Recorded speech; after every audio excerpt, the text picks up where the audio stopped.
call this meeting to order.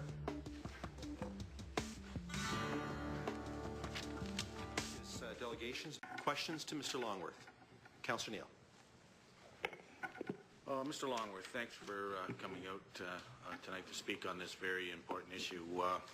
I guess what I'm going to ask is, you've been very critical about the plebiscite process carried out by Council.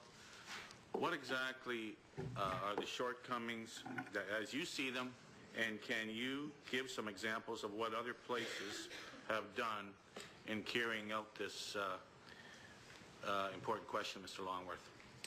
Well, thank you, Councillor Neal, for your question.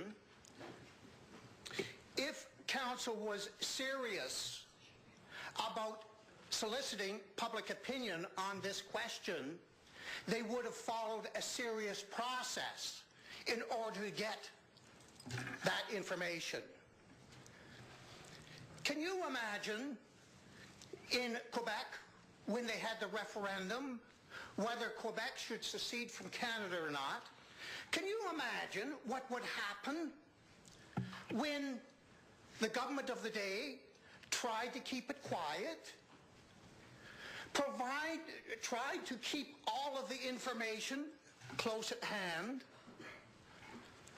Would that be democratic for this important question?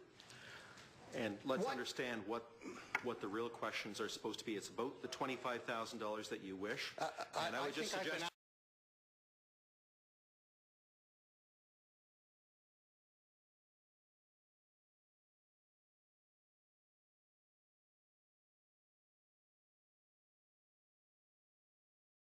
Mr. Longworth, I wouldn't want the Quebec government to be putting out the information on a yes and no campaign. I just wouldn't trust it. I've been asked a question, Mr. Mayor. I know, and it's pertaining to why you should receive $25,000. I don't think that was the question.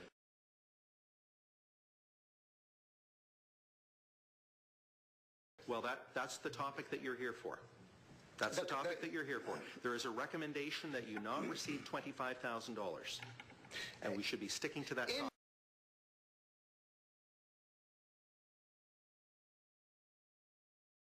In Vancouver, they handled the same kind of question, and they had a commissioner have an independent study.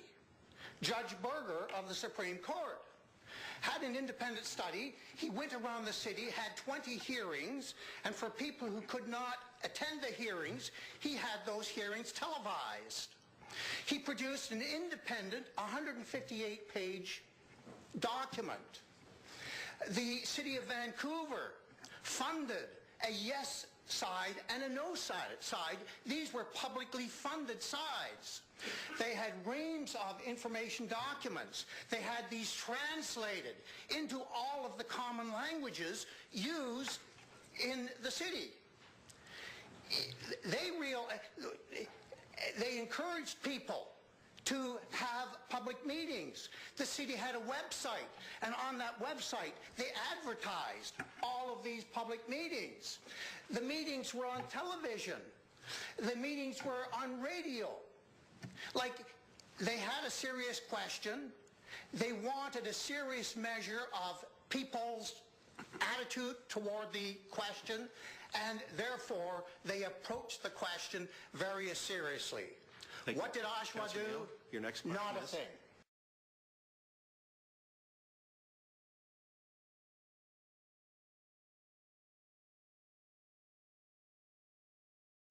Your next question? Yeah, thanks, Mr. Mayor. I'm kind of curious about your comment about the former East Whitby Township. And you mentioned something about annexing with... Is that because of the rural community would lose their voice?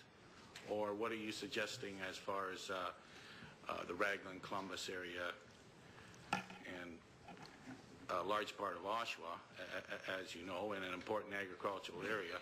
So I'm just kind of curious about where you were going with that. Yes, well, thank you. Annexation. And, of course, they have to have representation because, as you know, 351 residences alone north of Winchester Road are paying over $5,000 in taxes, and that's just the ones paying $5,000 and upwards. That's not including all the taxpayers. So it's very important. So I'd like to hear your views on that. Well, thank you, Councillor. When the old East Whitby Township came into Oshawa, it was not amalgamated. It was not brought into Oshawa. It was annexed. It was associated as a separate entity to the City of Oshawa. And part of the legislation in those days gave a guaranteed representative on Oshawa City Council for the old East Whitby Township. Now, I have been trying to do some research to see whether that legislation has been rescinded. I've checked with the Minister of Municipal Affairs and Housing, and it's very difficult to get to the back, because when they revised the Municipal Act, they simply say which sections have been rescinded, and they don't say what the section referred to. And so the ministry people themselves didn't have at hand the original documents. So what we're trying to do right now is establish in fact whether that legislation has ever been rescinded. I know that a very, very prominent first chairman of Durham Region thinks it was not rescinded, and thinks that the legislation is still in effect. Now, if the legislation is still in effect, what Oshawa has done by having the plebiscite to give Oshawa a general vote citywide is beyond their powers. They can't do it.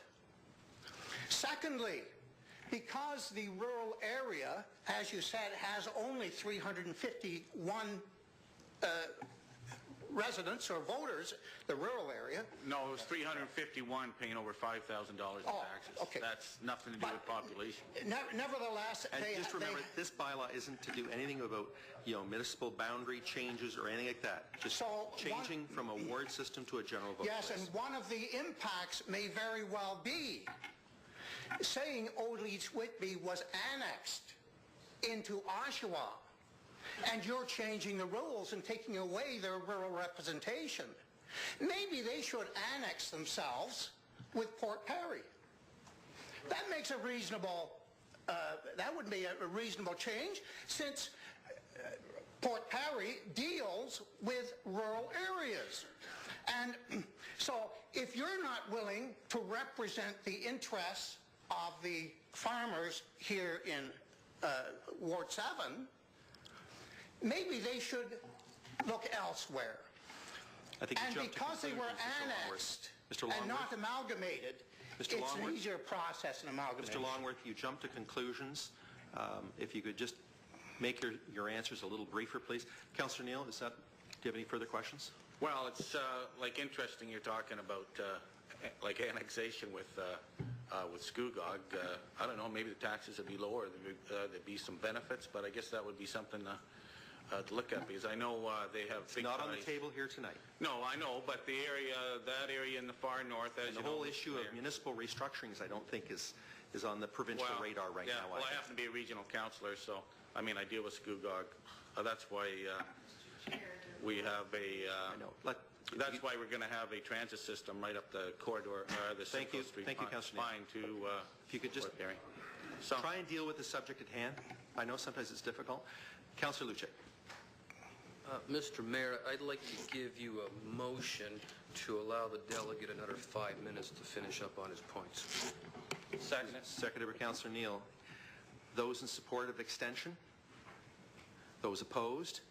That's lost. I have a question then. Please proceed. Mr. Longworth, the last time this issue came before council, it was a pretty close vote on your request. And assuming that it might be close again, would you be willing to have a City of Oshawa staff person be a member of your committee in order to oversee the spending of the money if it were to be approved? Yes, there's no problem with that. Councillor, You mentioned the close vote at the last council meeting. His question pertained, would you like to have I think that was part of the question. Would you allow a City of Oshawa representative on? The answer is yes. Your next question, Councillor Luce? That's my only question. Thank you. Thank you.